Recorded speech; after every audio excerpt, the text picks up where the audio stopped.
Quand faut y aller, faut y aller. Hello Bourgie et bienvenue sur cet épisode très particulier et très spécial pour moi. Écoute, installe-toi. J'ai mon petit thé, mon infusion, voilà. Moi j'ai pris du moringa. Tu prends la saveur qui te plaît. On va être en mode entre nous. Je vais faire mon petit maquillage parce que pour l'occasion, je veux me faire toute belle pour mon dîner de Saint-Valentin. Et pendant ce moment où je me prépare avec toi, eh bien, je vais te raconter la pire Saint-Valentin de ma vie, mais que Dieu a tourné en une très grande bénédiction. Eh bien, déjà, il faut savoir, ça fait quoi? Ça fait 13 ans que je suis mariée, mais le mariage n'était pas une évidence pour moi. Je viens d'une famille où le mariage était assez, comment dire, c'était assez chaotique. Mes parents se sont mariés, c'est vrai, mais ils sont passés par plein de tourbillons et de turbulences dans leur propre vie. Et vers l'âge de 27 ans, 27, 28 ans, où je désire me marier, j'ai vraiment le désir de me marier, je réalise que il y a comme... comment est-ce qu'on peut appeler ça? Je suis consciente du fait que dans ma famille, les couples, en fait, sont spéciaux, pardon, sont spéciaux. Les mariages soit ne durent pas, ou sont soit dans des conditions vraiment pas très envieuses, tu vois. J'ai vu voilà, mes oncles être mariés, faire des enfants à gauche et à droite malgré qu'ils étaient mariés. Mes parents voilà, ont aussi eu leur lot de traversées de tourbillons et de turbulences. Ou alors mes cousines eh bien, faisaient des enfants, mais ne se mariaient pas forcément avec le papa des enfants. Mes cousins, eh bien, pareil, ils faisaient des enfants, mais sans forcément être mariés. Or, moi, j'avais le désir de pouvoir fonder ma propre famille, puisque j'ai vu mes parents se marier. Et je me disais que si je désire juste me marier, mais que je ne fais rien spécialement, bien, je risque juste d'attendre et à 50, 60 ans, être toujours dans l'attente que quelqu'un veuille bien m'épouser et je finis célibataire. Pas célibataire parce que je le voulais, mais par fatalisme ou fatalité, est-ce qu'on dit ça? Il y a l'un ou l'autre. Et, mais j'avais le désir de me marier. Vraiment, j'avais le désir de me marier.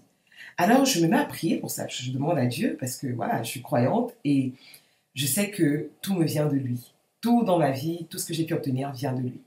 Et donc, je priais, mais bon, au départ, tu vois, j'avais mes critères très hollywoodiens, de casting de clips de R&B des années 90, là, tu vois, un peu, dans les clips de R. Kelly et tous ces gars. Bon, et donc, voilà, j'avais aussi eu mes lots de petits copains, voilà, d'aventures, mais qui ne, enfin, qui n'allait nulle part, clairement qui n'allait nulle part. Et donc, je décide que voilà, je veux connaître Dieu, je veux l'honorer. Je décide donc de me garder jusqu'au mariage sans avoir de petits amis ou de petits copains. Et cette phase de célibat, eh bien, je ne savais pas qu'elle allait durer. Elle a duré combien de temps? Elle a duré 8 ans. Elle a duré 7 ans.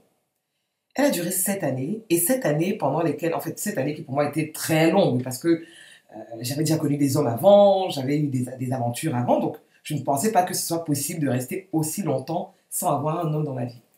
Mais les personnes qui m'abordaient ne parlaient pas forcément mariage, ne pensaient pas forcément mariage. Mais moi, je voulais me marier, je voulais fonder ma famille. Et quand je regardais le profil de ma famille, je me disais, ah, c'est mal barré, il va falloir faire quelque chose. Et donc, je me suis mise à prier pour ça. Donc, j'ai prié pour que, eh bien, s'il y avait des blocages spirituellement, par rapport à ma famille, des malédictions générationnelles, des choses qui bloquaient ce projet de mariage dans ma vie, que cela soit ôté et brisé, parce que la Bible déclare que Jésus-Christ, notre Seigneur, il a porté nos malédictions pour que nous soyons bénis. Donc, s'il y a des malédictions qui subsistent dans notre vie, elles ne doivent pas subsister, en fait, elles ne peuvent pas subsister parce que notre Seigneur Jésus a déjà payé le prix pour que nous soyons libérés de ces malédictions. Et donc, je rappelais en fait cette promesse de Dieu. Je priais par rapport à cela. Et j'étais consciente du fait que, normalement, légalement, si ma dette a été payée, si mon ordonnance a été, si ma peine a été effacée, ce n'est pas normal que je continue à payer pour une peine qui a déjà été purgée pour moi. You know? En fait, c'est clairement ce que le Seigneur Jésus a fait à la croix pour nous. Et je priais pour ça et je voulais me marier. J'avais ce désir assumé. Et le temps passé, je réalisais que, hey, cette histoire-là risque de... Je risque juste de désirer et voilà, et peut-être finir juste à désirer et rester célibataire. Et donc, j'ai commencé à me mettre vraiment de la pression spirituellement par rapport à ça. Je priais beaucoup par rapport à ça. Et je demandais aussi au Seigneur de me préparer. Parce que c'est une chose de prier pour le mariage, mais c'est une autre aussi de pouvoir être prête à recevoir la bénédiction une fois qu'elle arrive. Donc, il a fallu que je sois aussi consciente du fait que, hey, peut-être qu'il y a des choses chez toi qu'il faut, qu'il faut fixer. Tu es peut-être un peu trop égoïste, tu penses peut-être un peu trop à toi, tu es peut-être un peu trop centré sur toi, à penser à ce que toi tu veux, toi. En fait, le monde tourne autour de toi et en fait, c'était le cas pour moi, tu vois. Et je réalisais que je ne peux pas imposer mon monde et ma vie à la personne qui va la partager. Je dois être assez ouverte d'esprit pour réaliser que le mariage, c'est l'affaire de deux personnes et que clairement, eh bien, si je veux me marier, il faut que je me prépare déjà mentalement, à ce que nous soyons deux dans l'affaire et à ce que, eh bien, je sois un peu plus souple et flexible à ce que quelqu'un, mon conjoint, du moins, ait son mot à dire et voilà, joue son rôle dans ma vie. Or, moi, c'est moi qui décide, c'est comme je veux et si tu ne veux pas, voilà, la porte. Mais c'est pas comme ça, en fait. J'ai oublié de préciser une chose, c'est que, ayant été biberonné à la sauce hollywoodienne avec les films de Tyler Perry, les scénarios parfaits où le gars dit toujours la bonne chose au bon moment, le bon mot au bon moment, la bonne parole et tout. Bref, le script, non, c'est scripté. Donc tu t'attends à ce que dans la vraie vie, hey, la personne qui doit t'aborder, il doit savoir parler, il doit savoir faire ceci. Bon, les hommes droits, honnêtes, carrés et sérieux, des fois ne savent pas quoi dire parce qu'ils ne savent pas forcément s'y prendre avec les femmes. Et je pèse mes mots quand je le dis. Si tu as un gars, ça c'est un secret les filles, tu as un gars qui sait quoi dire, sait quoi faire, le bon truc au bon moment, au bon endroit, méfie-toi. Ça veut dire qu'il a déjà tellement rehearse, entraîné, roulé son expérience. Ça veut dire qu'il a déjà cumulé tellement d'expérience que tu n'es ni la première, peut-être pas la dernière. Donc, à bon entendeur, à votre santé. Alors, le temps passe, donc je suis là, je prie et tout. Et voilà que mon mari actuel, qui avant était juste un frère en Christ, parce que c'est à l'église qu'on s'est rencontrés, eh bien, il commence à me parler sur Facebook. À l'époque, c'était Facebook. Et moi, je suis là en mode, oh, pitié. C'est pas le bon casting, le profil n'est pas celui que je recherche, next, quoi. Et il est insistant, et il m'envoie des petits messages, ah, et tout, tu es toujours souriante, des compliments. Moi, je me dis, oh, c'est juste le frère de l'église voilà, qui me parle comme ça. Mais je prête pas attention, en fait. Et surtout que dans mon casting de candidat potentiel, je ne veux pas que ce soit lui. Ah, mais d'accord. Et je ne veux pas le connaître, donc je ne lui donne même pas l'opportunité de le connaître ou bien d'essayer quoi que ce soit. Pour raccourcir l'histoire, bon, est-ce que vous avez besoin que je vous raconte? Non, allez, je vais vous raconter, je vais vous raconter, on a dit qu'on était entre deux, je vais vous raconter. Eh bien, il se trouve que il y avait l'anniversaire d'une de nos proches à l'église et j'ai ramené un gâteau. Alors, il m'a vu passer avec le gâteau et il a commencé à me suivre. Et donc, l'affaire, le gâteau que je portais s'est transformé en moi son gâteau. Donc, voilà où doit commencer la connexion. Et après, finalement, après m'avoir envoyé 1000 messages via Facebook, parce qu'il me complimentait, qu'il était gentil et tout, par la persévérance, la persévérance. Donc, les garçons qui m'écoutaient, ne soyez pas désespérés parce qu'on vous a dit non, même 3 fois. C'est pas grave, soyez persévérants. Soyez persévérants, you never know. Je priais, hein. Pendant tout ce temps-là, je priais pour que Dieu m'envoie mon mari. Et quand il envoie, je chasse celui-là. Je le chasse à 100 km. Je ne veux rien savoir. Je ne veux pas le connaître. Je ne veux pas savoir s'il a des qualités, des défauts, ce qu'il aime ou pas. Voilà. Il n'est pas du même pays que moi. Il ne vient pas du même milieu social. Voilà. Je ne connais pas. Je ne veux pas savoir qui c'est. Next, quoi. Et n'est-ce pas que Finalement, je fais un gâteau et je lui envoie pour qu'il me colle la paix parce que je me dis, bah, elle va pas me harceler comme ça jusqu'à ce que le Seigneur Jésus revienne nous chercher sur la terre. À un moment donné, il faut qu'on passe à autre chose. Et finalement, je lui apporte son gâteau et on échange les numéros parce que je crois que je devais lui donner le gâteau et on s'est pas, on s'est loupé. On s'est loupé, bref. Je crois que je raconte tout ça en fait. Il faut que je vienne au sujet, il faut que je vienne au vif du sujet. Alors, donc on commence à s'envoyer des petits messages, mais vraiment très polis, hein, très... on appelle ça comment? Très, très basique. Et puis on s'appelle, on se raconte nos journées, voilà, tu as fait quoi aujourd'hui, la nana, bon. Il parlait toujours plus que moi. Et moi, comme j'avais déjà un peu roulé ma bosse et que je m'y connaissais un peu avec les hommes, je lui demande un soir comme ça, que, hey, c'est bien beau tout ça là, you know, tu m'appelles, on parle et tout ça, mais moi je ne passe pas mes soirées au téléphone avec tous les frères de l'église. Qu'est-ce que tu attends de moi? Like, clairement, tu vois, je l'ai mis dos au mur. Je ne me suis pas fait des films, je n'ai pas essayé de savoir... qui m'appelle en plein truc.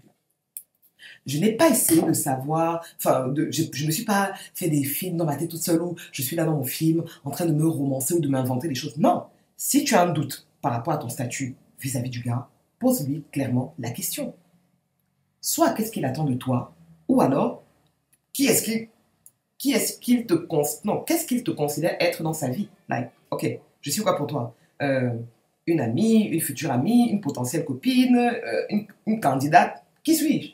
Parce qu'il y a aussi les garçons qui sont, ils te disent que non, je vais d'abord tester plusieurs dossiers avant de me décider. Quel tester les dossiers avant de me décider? Non, il faut que tu saches ce que tu veux. Et de ce fait, ce soir-là, j'ai mis, voilà, au mieux, qu'est-ce que tu attends de moi? Parce que je ne vais pas te laisser entretenir des sentiments, des espoirs, des émotions à l'intérieur de mon cœur, alors qu'on ne va nulle part. Tu comprends ce que je veux dire? Et donc, de ce fait, voilà, ce soir-là, il m'a fait une super déclaration. Et là, j'ai eu peur. Je me suis dit, hé Seigneur, je prie pour me marier. Et là, j'ai quelqu'un qui me fait la déclaration d'amour la plus déstabilisante de ma vie. Et je me dis, hé, est-ce que ce serait lui? Est-ce que c'est lui l'homme pour lequel j'ai prié, jeûné, supplié Dieu pendant toutes ces années? Oh my God, là j'ai peur. Donc, mesdames, quand vous demandez quelque chose à Dieu et qu'il vous l'envoie, assumez. Assumez, parce que Dieu exauce nos prières. Et donc me voilà avec un cadeau étrangement emballé, je ne sais pas quoi faire avec. Au réflexe, premier temps, je l'ai chassé. Mais bien sûr, je ne lui ai pas dit oui. Ah mais non, ah mais non, on n'est pas des femmes faciles nous. Faut que tu nous montres ce que tu as dans les tripes. Chasser première fois, chasser deuxième fois, chasser troisième fois. À un moment donné, c'est mes amis proches qui m'ont dit, Isabelle, là, je pense que cet homme est véritablement sérieux, il est véritablement amoureux de toi et c'est quelqu'un de bien. Et ce serait bien que tu lui accordes l'opportunité de le connaître. Et là, je me dis, ok, but you know, I'm a black Burj, you are not. Comment on fait là? Et j'ai dû pas baisser mes standards, parce que c'était pas à ce niveau-là que mes standards étaient. Mes standards étaient plutôt en termes de valeur, en termes de caractère, de personne. Et il cochait les cases, en fait. Il cochait les cases. Et ça m'a même fait peur. Je me suis dit, hé, Seigneur, en fait, tu sais, il y a un verset dans la Bible qui dit que le Seigneur nous donne le désir de notre cœur, pas de notre tête. Notre tête peut des fois nous tromper à vouloir des choses qui sont éphémères, qui ne tiennent pas sur la durée. Or, notre cœur, lui, il est beaucoup plus profond et il sait ce dont nous avons besoin. Et c'est ce que Dieu honore. Et j'avais cette confiance que, Seigneur, si je te demande du pain, tu ne vas pas me donner des cailloux, comme dit la parole. Et si je te demande du poisson, tu ne me donneras pas un serpent. Donc je rappelais tout le temps sa parole au Seigneur, pas parce qu'il ne va pas le faire, mais parce que j'avais besoin de me rassurer. J'avais besoin de me rassurer. Et in fine, eh bien, on a commencé à se fréquenter donc pour apprendre à nous connaître. Apprendre à nous connaître. Quelques mois après, on décide de justement nous marier, d'officialiser. Mais je n'étais pas en mode, ouais, super amoureuse, ouais, c'est l'homme de ma vie, oh, papillon dans l'estomac et tout. Non, j'étais en mode, ok, c'est un homme bien. Je lui fais confiance par rapport à notre avenir. Je sais que c'est quelqu'un de battant, c'est quelqu'un qui a du potentiel, c'est quelqu'un de sérieux avec Dieu. Euh, et voilà, on peut construire quelque chose de bon ensemble. Et je sais que même si mon cœur n'est pas 100% ouvert comme dans mes relations précédentes où je mettais seulement les émotions, les organes, l'amour, le ndolo, tout, tout, tout, tout, tout. Et après, je me faisais rouler comme du n'importe quoi. Là, j'étais en mode, ok, très cartésienne, très terre à terre.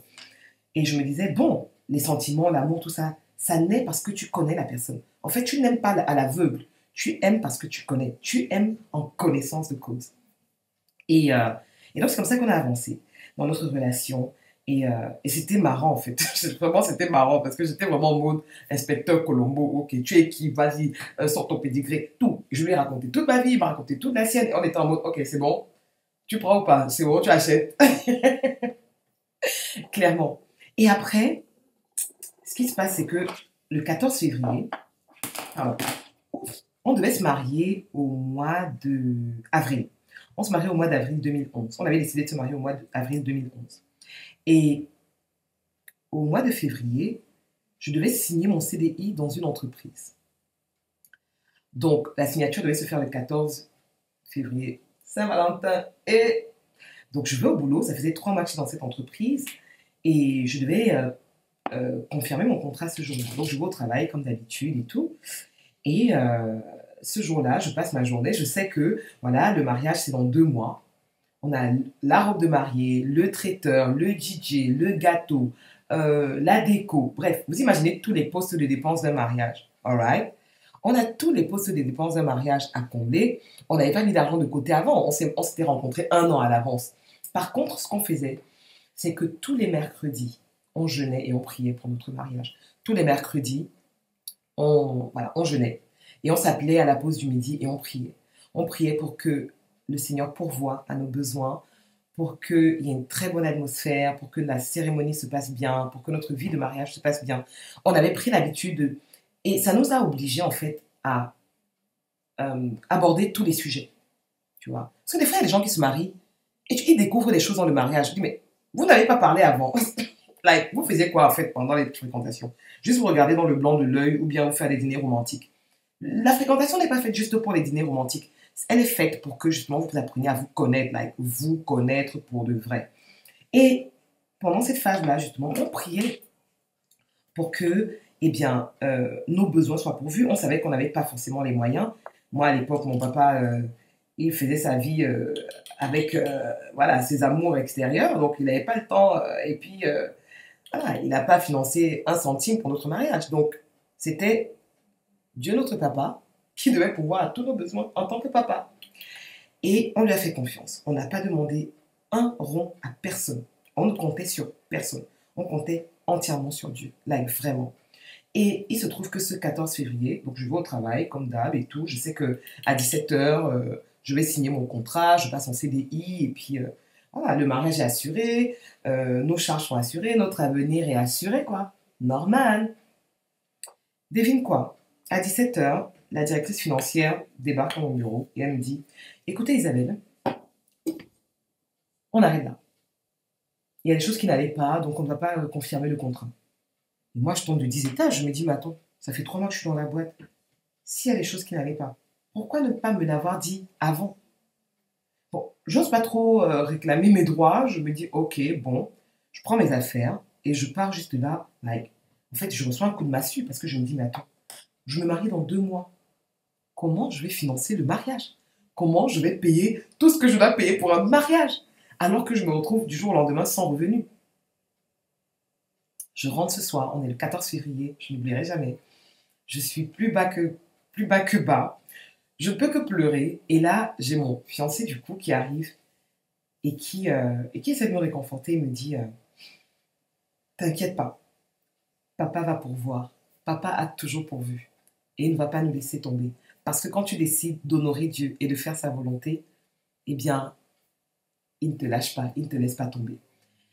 Et il m'avait apporté des fleurs, on a fait des photos, on a passé la soirée à parler, à parler, à parler. Et puis il est rentré chez lui. Parce que bon, voilà, il était hors de question qu'on vive ensemble avant d'être mariés. Hein. Ça fait partie de nos principes. Mais à partir de ce jour-là, je me suis dit, purée, là.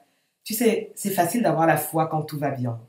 C'est facile d'avoir la foi quand, voilà, toutes les circonstances sont alignées et que les choses fonctionnent comme tu veux. Mais là, quand tu es dos au mur, quand tu es face à la réalité de la vie, montre-moi ta foi. Montre-moi ta confiance. Non pas quand tu es dans le contrôle des choses, mais quand tu n'as plus le contrôle. Et à ce moment-là, je me dis, ok, bon, Seigneur, mais toi tu as dit que tu es mon papa et que moi je suis ta fille. Voilà, tu vas pas faire la honte sur moi. Tout le monde sait que je suis ton enfant. Donc, tu as intérêt à me gérer. Tu peux pas me laisser tomber. Nous étions au mois de... nous étions quand? Février, voilà, je me disais février. Et le mariage arrive au mois de mars. Je me rappelle que 3 semaines avant le mariage, on était au mois, la fin mars à peu près, non, mi-mars.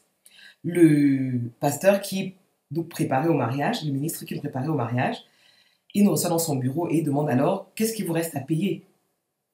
Et littéralement, il nous restait encore la salle, le traiteur, la décoration. On avait encore plein de choses à payer. Et il nous manque à peu près 7 000 € sur notre budget, sachant que j'avais rien, parce que mon contrat ne me donnait pas droit aux allocations chômage tout de suite. Je crois qu'il y avait une carence. C'est dans 6 mois que je devais toucher mes premières allocations, donc, et je n'avais pas d'économie. Donc je me retrouvais du jour au lendemain sans ressources, littéralement. Et là, il me dit, écoutez Isabelle, si vous n'avez pas les moyens, on peut reporter la date de votre mariage, hein, il n'y a pas de problème pour ça. Et moi, je vois tous les efforts que ma famille au Cameroun était en train de faire pour pouvoir venir participer au mariage. Ma maman qui avait déjà obtenu son visa. Je me dis, ah non, non, non, hors de question qu'on reporte ça. Je vais vous dire, témoignage, like literally, voilà ce qui se passe. Ma maman n'avait pas les moyens à ce moment-là parce qu'elle passait aussi par un désert financier énorme et elle n'avait pas les moyens de payer son billet d'avion. Elle est allée à l'agence de voyage pour faire une réservation. Mais elle n'avait pas l'argent pour payer le billet tout de suite. Et vous savez, au pays, tu peux aller dans une agence de voyage, tu fais une réservation, on bloque la réservation le temps que tu trouves l'argent pour pouvoir payer le billet d'avion. Et quand elle va pour faire la réservation, elle donne les dates de voyage et tout, la compagnie avec laquelle elle veut voyager.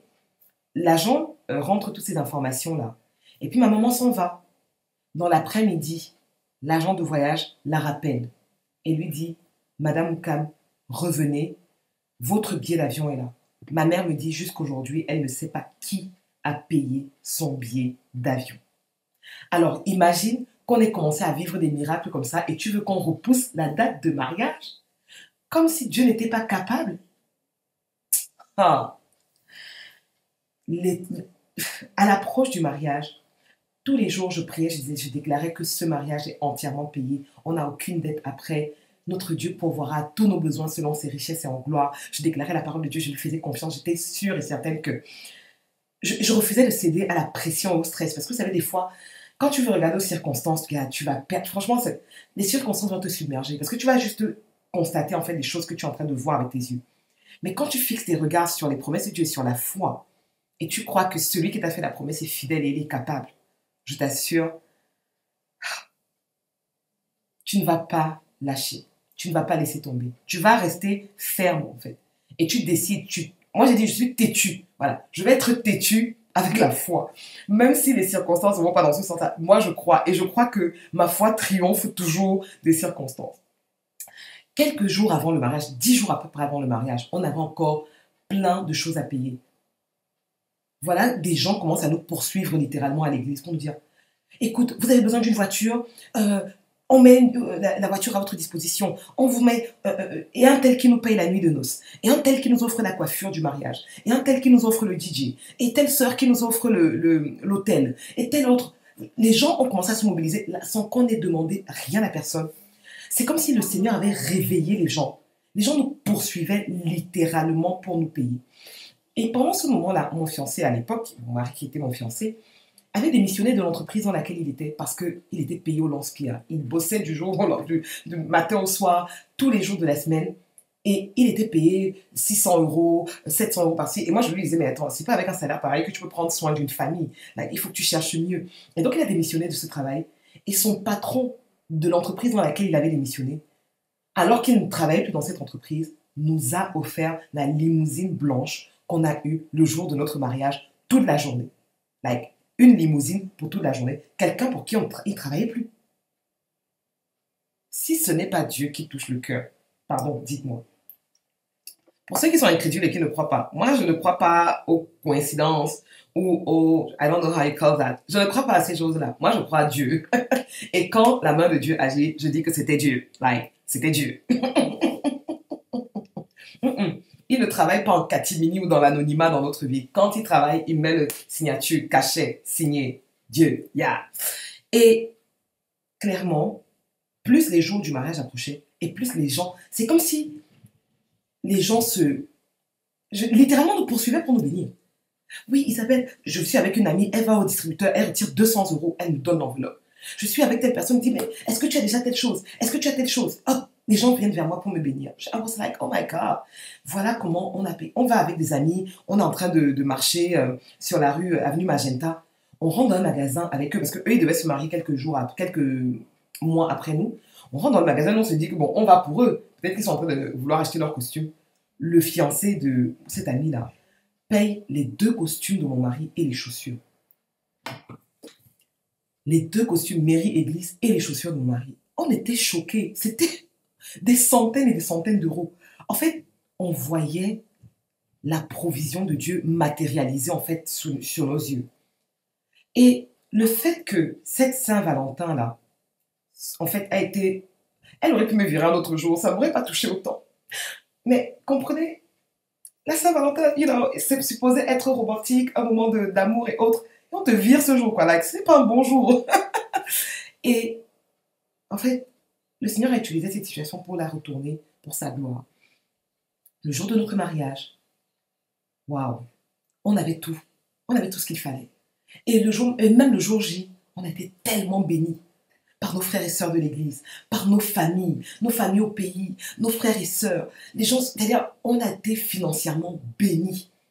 Les gens nous ont fait des chèques, les gens ont mis de l'argent dans des enveloppes. On a reçu tellement de cadeaux financiers qu'on a même pu aller en voyage de noces. Et on a prolongé même encore d'une semaine notre séjour parce que quand Dieu bénit, il ne nous donne pas le juste assez, il donne au-delà de ce qu'on peut imaginer ou penser. Et c'était comme un signe, en fait, pour nous montrer que quand on fait confiance à Dieu, dans des situations qui ont l'air même impossibles, il va honorer notre foi. Il va faire infiniment au-delà. Quand on est revenu de notre mariage, on n'avait aucune facture. Tous nos prestataires avaient été payés. On ne devait pas un centime à personne. Le photographe, le vidéaste, tous ceux qui avaient été en contact avec nous, la salle, enfin la robe, tout avait été payé en fait entièrement. Alors que, comme je vous dis, on était dans un contexte où on était tous les deux au chômage, on n'avait pas de ressources, mais Dieu a honoré parce que nous avons décidé de l'honorer. Donc voilà, c'était mon petit story time du jour. J'espère que cette histoire va t'encourager. Je ne sais pas par quoi tu passes, mais si tu crois que Dieu est un faiseur de mariage, peut-être que tu es célibataire actuellement et tu te dis oui, mais je prends de l'âge, est-ce que je peux encore et tout? Laisse-moi te dire que Dieu peut faire en un an ce que tu n'as pas réussi à faire depuis toute ta vie. Dieu peut faire en un instant que tu sois au bon endroit, au bon moment et que tu rencontres les bonnes personnes. Il n'y a rien qui soit impossible à lui, like, véritablement. Simplement, si tu fermes ton cœur, il ne peut pas aller au-delà de ta foi. Par contre, si tu lui fais confiance, ah ouais, oh là là, oh là là là là là là. Et je pourrais te partager encore tellement d'autres témoignages de son œuvre et de son action dans ma vie. Donc voilà, je voulais t'encourager, peut-être en cette Saint-Valentin, et cet épisode ne sera absolument pas édité parce que flemme, et parce que voilà, on est entre nous, et que c'est juste nature, c'est une conversation entre nous, et que je veux t'encourager, peu importe l'âge que tu as, peu importe la situation que tu as, peut-être que tu désespères, tu te dis ouais mais voilà, est-ce que après une peine d'amour, après ma situation, après telle situation, je t'assure, j'ai vu tous les cas de figure se réaliser. J'ai vu des femmes qui étaient déjà des mamans, avec 5 enfants, être mariées bien plus tard avec un homme qui les a aimés avec leurs enfants. J'ai vu des personnes qui avaient perdu leur conjoint, qui avaient passé par de nombreuses années sans avoir quelqu'un dans leur vie, retrouver l'amour. J'ai vu des personnes trouver l'amour à 55 ans. J'ai vu des femmes se marier à 60 ans. J'ai vu des personnes retrouver l'amour de leur jeunesse et se marier avec... J'ai vu tous les scénarios possibles et imaginables. Donc, il n'y a rien qui soit impossible à Dieu, tant qu'on est vivant et tant qu'on croit et tant qu'on espère. Alors, par contre, je vais te demander quelque chose. Je veux voir tes commentaires dans ce podcast. Yeah, parce que je trouve que vous n'êtes pas bavard. Franchement, Je veux qu'on puisse avoir cette conversation ensemble. Si tu as des questions, pose-les. Si tu as des commentaires, laisse-les sous la vidéo. Commente le podcast, commente-le, note la vidéo, whatever. Je veux qu'on puisse avoir cette conversation ensemble. Alright? Je te souhaite une très belle soirée, Maï Bourgie. Et à très bientôt. God bless you!